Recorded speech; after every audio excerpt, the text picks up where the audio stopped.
A understanding of spirit. I think that's something we should talk about, going back to the basics. A understanding of spirit. But before we go into this subject, may I say, hey, yo, peace, peace. This is your man, L. Judge, coming right back at you with some of that real talk real fast.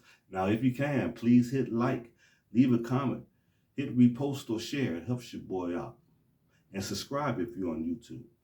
Now, peep gang, an understanding of spirit. Now, what is spirit? Spirit is the vibration that something puts off in the seen or unseen world. Meaning that when you're looking at something, say a rose, you can look and see the color of it. You see the stem and you see the thorns. And you have been taught that when you see these things, it is a rose. So that is the spirit of it. Now, the unseen part of it is when you smell. The particles come off of the rose, touch your nose, touches your senses, and then you can see, then you can tell that, yes, this is a rose. So your spirit exists in the seen and unseen world. Now, we know that all of us have this thing that we call an electromagnetic field. But what is the electromagnetic field made up of? Because that is part of your spirit. But what is that made of? It's made of this thing that we call plasma. Plasma is an ionized gas. That's the best way I can put it. Plasma is also electromagnetic as well. It has the ability to draw the proper elements and to create things in liquid, gas, and solid form. Now, plasma is also what I would consider as conscious, because it has memory as well, and it has the ability to manipulate. It has the ability to manipulate and change under certain environments. It knows what it's doing. Plasma is of this thing that we call God. Now, plasma also has the ability to conduct electricity. Electricity, L. L is another name for God. Now, in the beginning, when there was complete darkness, the plasma existed within that darkness, but it was in feminine mode. It was in total chaos. But the plasma, in its uniqueness, began to gather the proper molecules, which brought forth the first thinking consciousness. And then the question was asked, who am I? And when that first consciousness came into existence, the light came on very shortly after that. Like I said, kind of like whenever you see cartoon characters and they have a bright idea and the light bulb goes off over their head, yes, it went off just like that.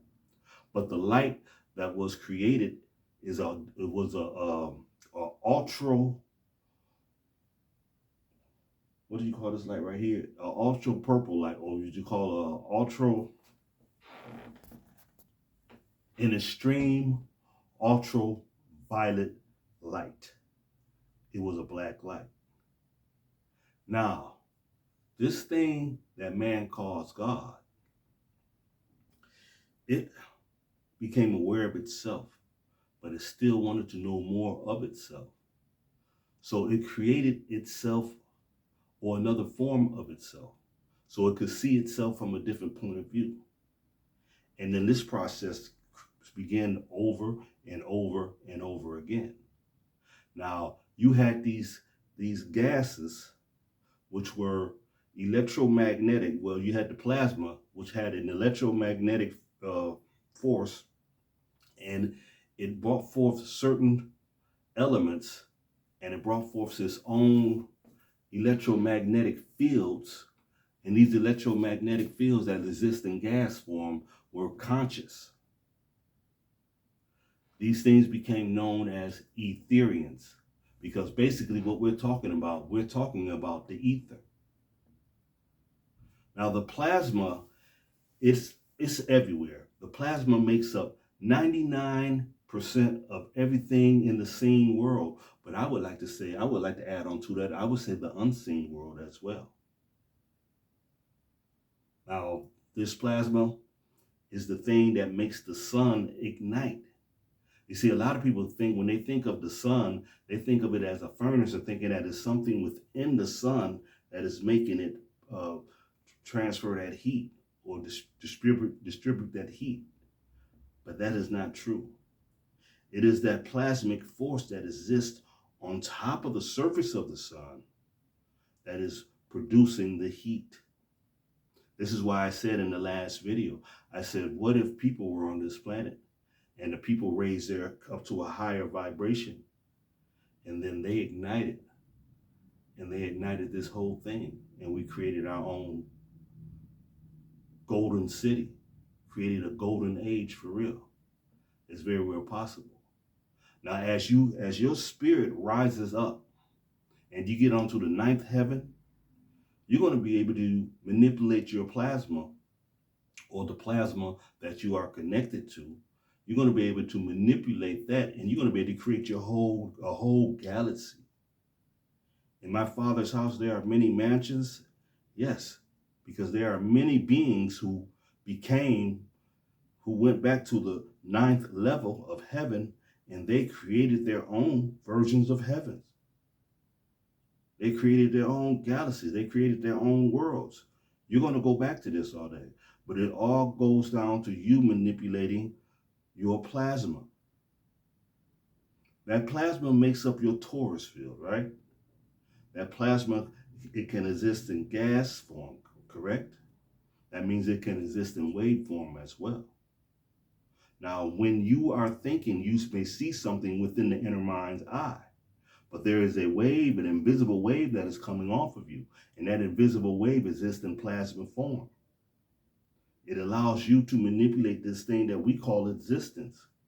If someone else is manipulating your mind, they are manipulating your existence. The more you know about yourself, the more you know about the universe. The more you know about the universe, the more you know about God.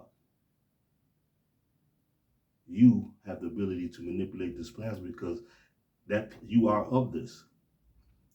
When you were created in spirit form first. And then while you were inside the womb of your mother, that plasma was gathering the molecules to create you within the womb. You are a being living in a plasmic egg. That's the best way I could definitely put that. This is you. The physical you is living in an eggshell of plasma. That plasma has memory as well. You see, this plasma is conscious. It has memory. It knows how to adjust itself in different environments, and it knows how to pull certain elements together to create anything in existence. That is part of your spirit. But you are that because you are made up of plasma. Your skin cells, your doggone blood, that plasma is within you. It exists in liquid form as well. But anyway, this is going on 9 minutes. I hope you got something from this here. And I'm not done with this subject. I may speak about another subject, but we're going to go deeper into this conversation. I hope I didn't disappoint you. I hope you got an understanding. I try to keep it simple. And to those people out there who donated to my Cash App, peace and blessings, thank you. And for your time just watching and understanding, peace and blessings on to you. I'm out.